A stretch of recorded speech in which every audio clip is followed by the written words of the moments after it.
Ever wonder what the fuck is inside a cowboy boot? Howdy, I'm Will, founder of Chisos Boots, and today I'm going to take this saw, cut open these boots, and show you who's doing it right and who's cutting corners. Let's get it.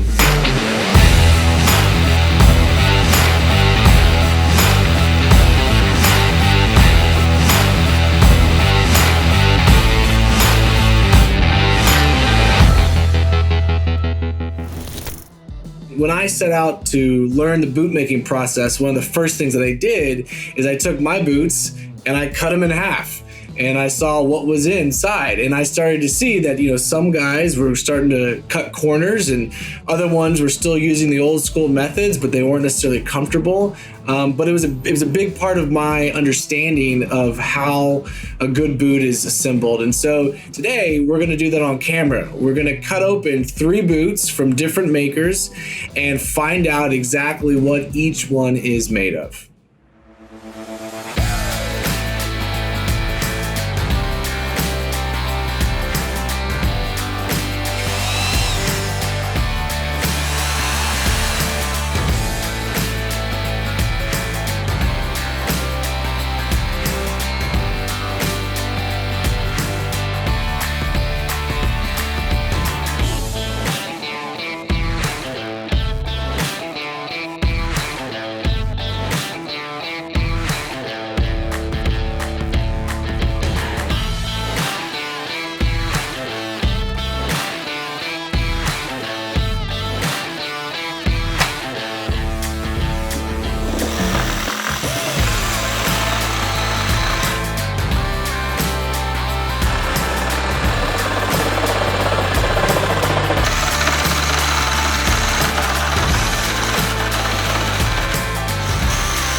All right.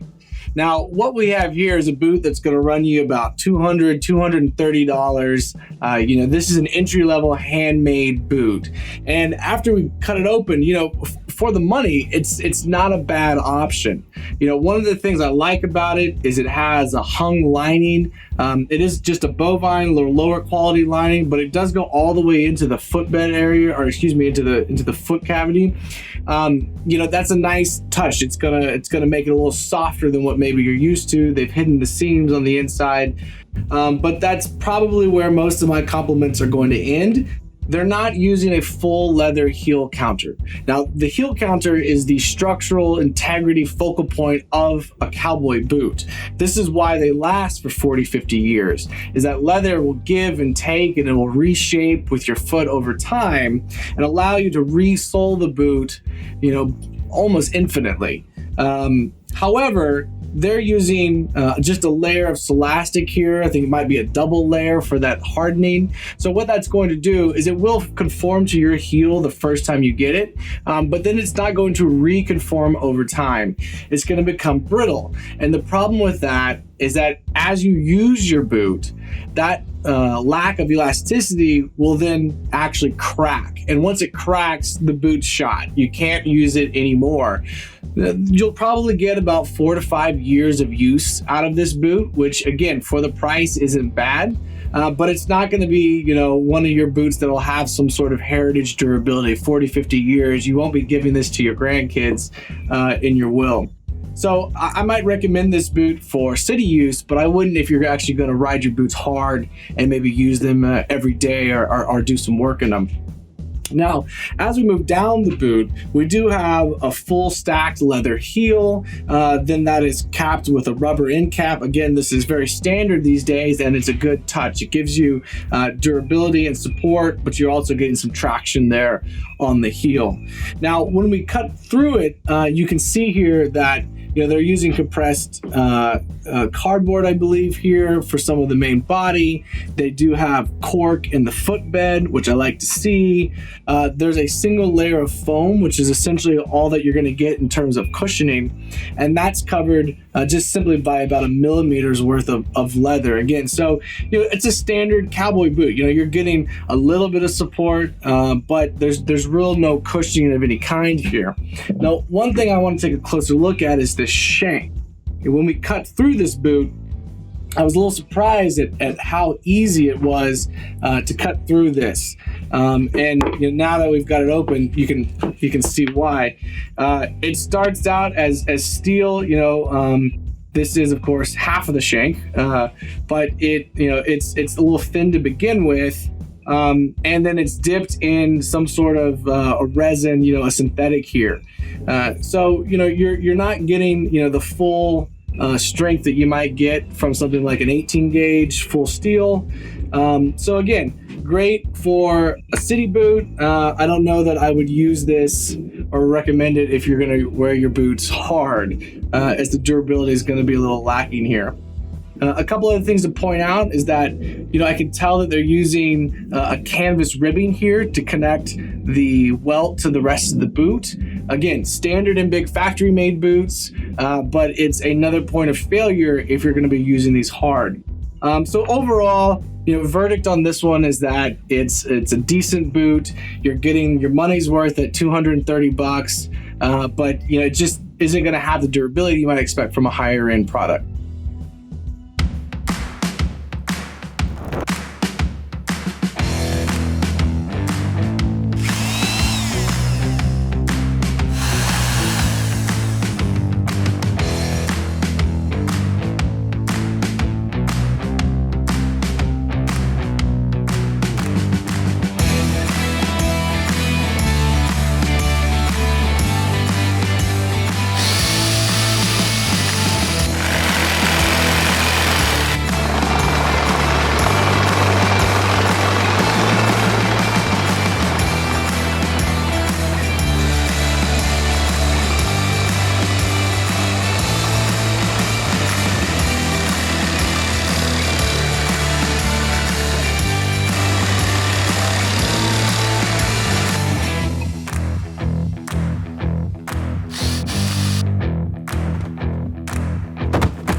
All right, so what we have here is a boot that's from a legacy brand, and when we ran it through the saw, it put up a bit of a fight, which I was impressed with.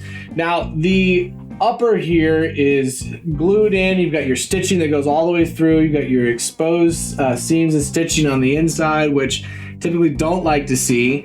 That leather doesn't follow down. They're using a cheaper lining leather here for the foot area. Now there is cork in it, again, very classic, and you've got about a few millimeters of foam on the inside, but that's all you're getting in terms of comfort. The leather on it is extremely thin. Now it doesn't necessarily mean it's not going to be pliable, but it is going to cut down on some of the longevity and durability of it. Now, one of the things I do like about this boot very much is the heel counter is full leather. Cutting through that, I was not able to get through it with the knife on my own, had to use the saw.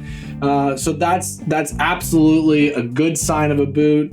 Stock leather heel. One thing that's interesting is the angle of the heel on this particular pair is much sharper than on the other two. And then we get to the shank. Now, something funny happened here. So it is a steel shank, now completely dipped in plastic. And when cutting into it, we got about maybe 2/3 of the way through, and then it actually broke loose and was drug through the boot until we realized what was happening, and stopped and pulled it out. So an interesting thing to have happen. Strong shank. However, the connectivity to the rest of the boot perhaps a little lacking. Now the stitching on the sole actually is seated really well. Like to see that. Stitching internally, almost double stitching everywhere. Again, good for durability. One thing I don't like is that they're using the canvas for the welt. That's again going to let in moisture and be a point of failure. but standard and factory made boots. Now you will notice that there's nothing else here in terms of cushion. I mean, you're standing on essentially hard leather on concrete or on rocks, depending on where you're wearing them. So that's going to then be hard on the joints and the lower back.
I'm excited to talk to you about the Chisos number 2. So this is part of our inaugural line of boots. We've got Chisos 1 through 4, and this is what I call the ranch boot.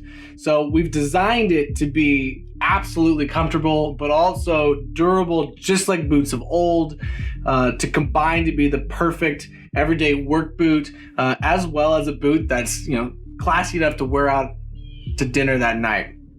So let's take a look at what it's made of. The first thing you'll notice is the insole. So I have been wearing boots my whole life, and one of the things that I continue to have problems with is how uncomfortable they were, either for my feet or my back.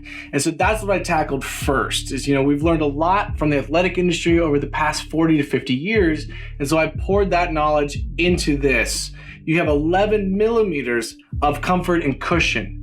The bottom layer on the heel and the ball of the foot is impact dissipating gel. This takes the strikes when you walk and dissipates that, so the energy doesn't travel up into your knees or your back, but instead is absorbed by the material, or actually absorbed by the rest of the boot itself. Above that, we have the next layer of primary support, and then that's covered by a foam. Now, some other boots use memory foam, but in my experience, when you wear them for hours on end, that memory foam loses its rebound and actually collapses. And so we use something a little bit different. It's got a little bit more rebound to it, to support your feet. One of the things that happens when you've got your feet trying to balance is they're making minute adjustments every second trying to balance you. So if you have a footbed that actually adjusts to the shape of the feet, it reduces the need for them to try and rebalance, which then of course reduces fatigue. And when you're on your feet all day, that matters.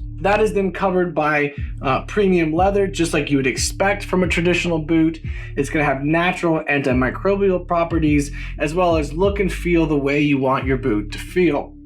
The next thing I want to highlight is our leathers. So we use a premium leather lining on the inside. As far as I know, we're the only ones to do that. It's a hung lining, it's extremely soft and comfortable. All the seams here on the shaft are going to be hidden. And then our exterior leather, which we treat to be soft and supple and broken in the day you get it, but it's still thicker than any leather we've looked at today, which is going to add to that durability. Which brings me to the full leather heel counter. Now, when I started to cut open boots and see what was out there, I saw that not everyone is doing this, and it's very important. The idea of a cowboy boot is something that you can beat up and you can wear hard, and it'll last you for decades. And that generally comes down to how is the heel counter constructed and how are some of the other seams constructed. The heel counter is the structural focal point of the boot. A full leather heel counter like we have here allows the boot to adjust to your feet over time, adjust to your ankle so you get a custom fit, but then allows you to resole and replace the heels this should last you 40 to 50 years of hard use.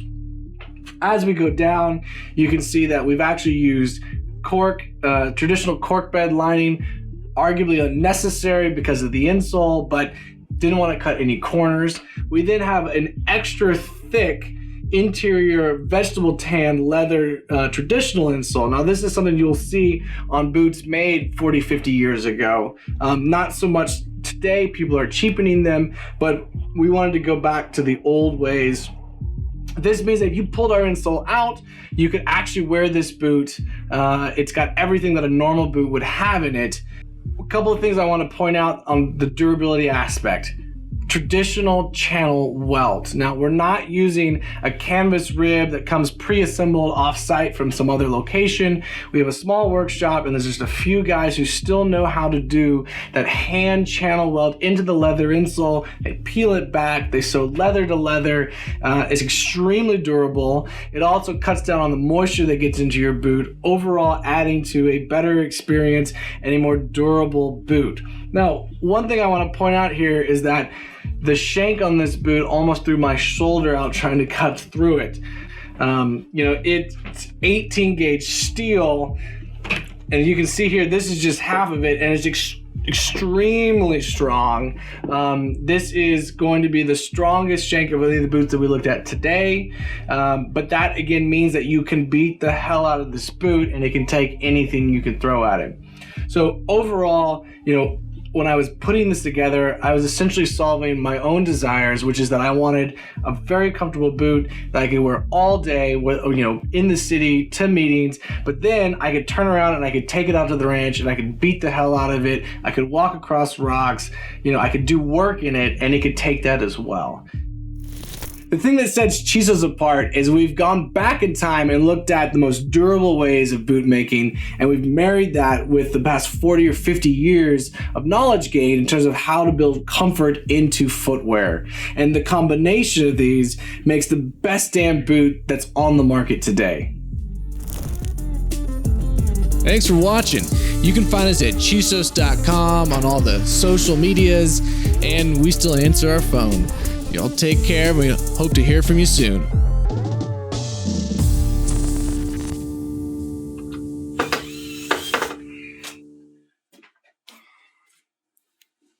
I'll tell you this.